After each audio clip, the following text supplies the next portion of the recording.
రిషికొండ మీద కట్టడమే నీ బాధ అయితే సింహాచలం కొండ మీద ఉంది. దొబ్బింది ఏమన్నా నీకు తెలియకుండా మూర్ఖుల్లాగా మాట్లాడతాం. ఫీజులు దొబ్బా. తిరుమల మన కలియుగ దైవం వెంకటేశ్వర స్వామిని చూడాలి అంటే కొండల మధ్యలోనే రోడ్లు వేశారు. అలాగే శ్రీశైలం వెళ్ళాలంటే అక్కడ బిల్డింగ్లు ఉన్నాయి, అక్కడ హోటల్స్ ఉన్నాయి.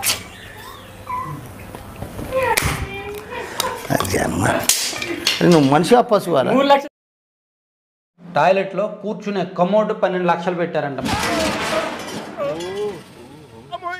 మరి దాని మీద కూర్చునే కానీ రాదేమో. దాని మీద కూర్చొని మీరు దాని మీద కూర్చుని కోకో కోలా తాగాలి.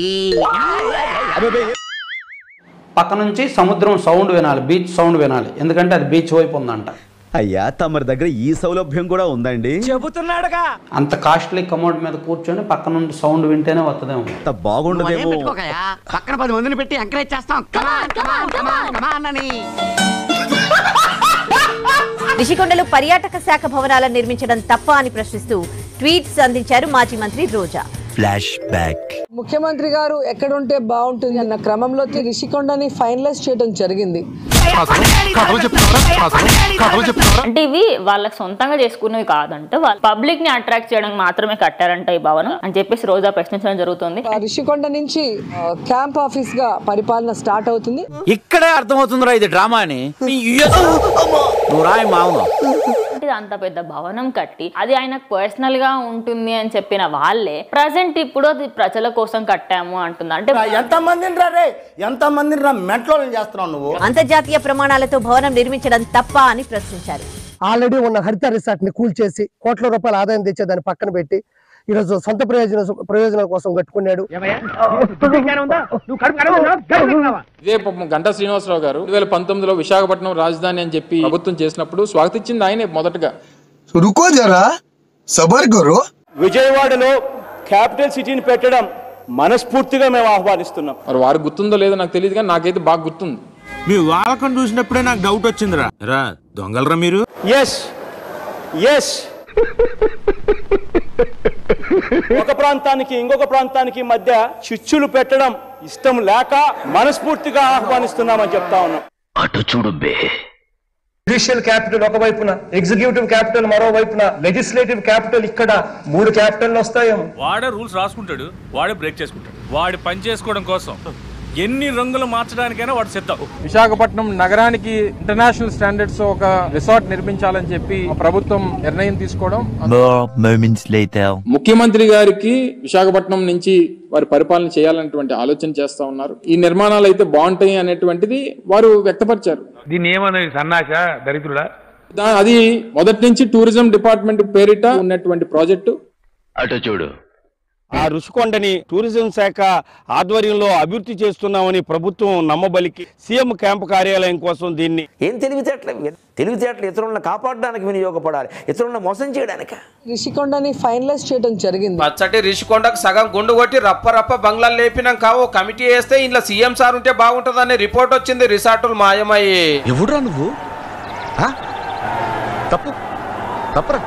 ఇదేమో జగనన్న జలకాలాడేతానికి కట్టిన బాత్రూము. గరీబులకు కట్టించిన ఇళ్ల కంటే సారు బాత్రూమే పెద్దదట. ఇవాళ రాష్ట్రంలో పేదవాడు ఒకవైపున ఉన్నాడు, అటువైపున పెత్తందారులు ఉన్నారు. ఈ రోజు యుద్ధం జరుగుతా ఉంది. మామూలుగానే మోసం చేయడం తప్పి నమ్మక ద్రోహం చేసావయ్యా. నిన్ను ఆదరించిన వాళ్ళని మోసం చేశావు. చుట్టాలు దోస్తులు వస్తే మాట్లాడుకుని సపరేట్ హాల్లో బోరు కొడితే 200 మంది కూకొని చూసే ఖతర్నాక్ సినిమా టాకీసు. ఇది మంచికి మోసానికి మధ్య జరుగుతా ఉన్న యుద్ధం. ఒరే అమ్మ, చూసేదానికేమో స్వాతి ముత్యంలో కమలాసంలాగా ఏమీ తెలియనట్టుంటావు. నువ్వు పెద్ద అపరిచితుడు అమ్మ మొగుడులాగా ఉన్నావు కదరా రే. ఇదేమో మసాజ్ చేసుకునే జాగా. Oil massage, body massage, Thai massage. You want? Bath tub rate 24 లక్షలు అంటే చూడుండ్రిగా. ఏం మాట్లాడుతున్నావురా?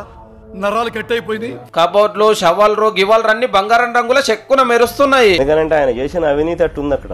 మస్తు షేడ్స్ ఉన్నారా నీలా? అబ్బో కమలాసన్. దాని మీద ఎంక్వైరీ ఏ స్టేజ్ లో జరుగుతుందో నాకైతే తెలియదు. నీకు రావణాసుడు గురించి తెలుసా? కొద్దిగా తెలుసు. ఆ లక్షణాలు నీలో పుష్కలంగా ఉన్నాయి. థ్యాంక్ యూ భయ్యా. కానీ ఏమయ్యాడు? చెత్త అయిపోయాడు. నీలాగే యథావేషాలు వేసాడు. రిషికొండ నుంచి క్యాంప్ ఆఫీస్ గా పరిపాలన స్టార్ట్ అవుతుంది. Few moments later. అక్కడ రిషికొండ మీద ఉండేది టూరిజం ల్యాండ్ 69 acres. చెప్పు చెప్పవే నేను వింటాను కదా ఓ చెప్పే చూసి చెప్పాలి.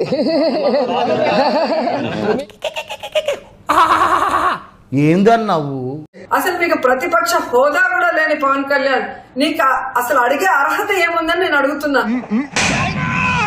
చూడు చూడు చూడు చూడు సరిగా సరిగా సరిగా చూడు సరిగా చూడు సరిగా చూడు చూడు చూసుకోసారి చూసుకో. చదువు సంధి లేని నీకు మళ్ళీ మళ్ళీ చెప్తే గానీ నీ బుర్రకి ఎక్కదని తెలిసింది. ఏట్రా నీ బుర్రకి ఎక్కదని పెట్లు చూపుతావేటి? ఆడుతాం ఆంధ్ర కార్యక్రమం పేరిట మాజీ మంత్రి రోజా 100 కోట్లు నొక్కేశారు. ప్యాకేజీ తీసుకొని ఎలా ఊగిపోతూ అబద్ధాలు చెప్తున్నావో ఈ రాష్ట్ర ప్రజలందరూ కూడా గమనిస్తున్నారు. పాచిపోయిన పాయసం చేసుకుని అమ్ముకునే నువ్వు మానవతా దృక్పథం మదర్ తెరిసాల గురించి చెప్పకరోయ్. కాల్తుంది ఇక్కడ. ఇంకొక వారం రోజులుండి వైజాగ్ లో ఇలాగే అరుస్తుంటే చిన్న వయసులోనే అరిచి అరిచి గుండాకి చేస్తావేమో అని మాకు భయంగా ఉంది. సో ఆడదాని నువ్వు. రోజా గారు సమక్షంలో ఈరోజు లాంఛనంగా ప్రారంభించడం జరిగింది.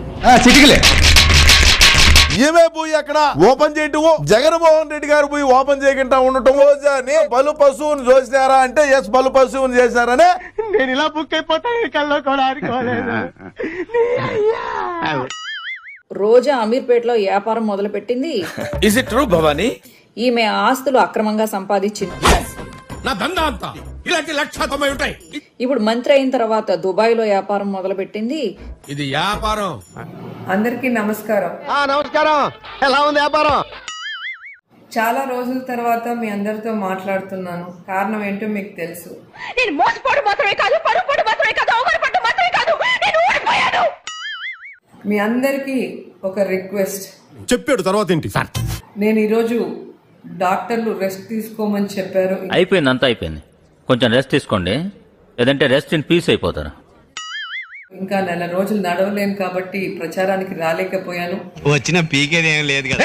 వైఎస్ఆర్సీపీ జెడ్పీటీసీ ఎంపీటీసీలని భారీ మెజార్టీతో గెలిపించి ఏడ్చావు అట్లాంటి ఇక్కడ జరగవు కానీ లోనకెళ్ళి ఏం జరుగుతుందో చూసిరా.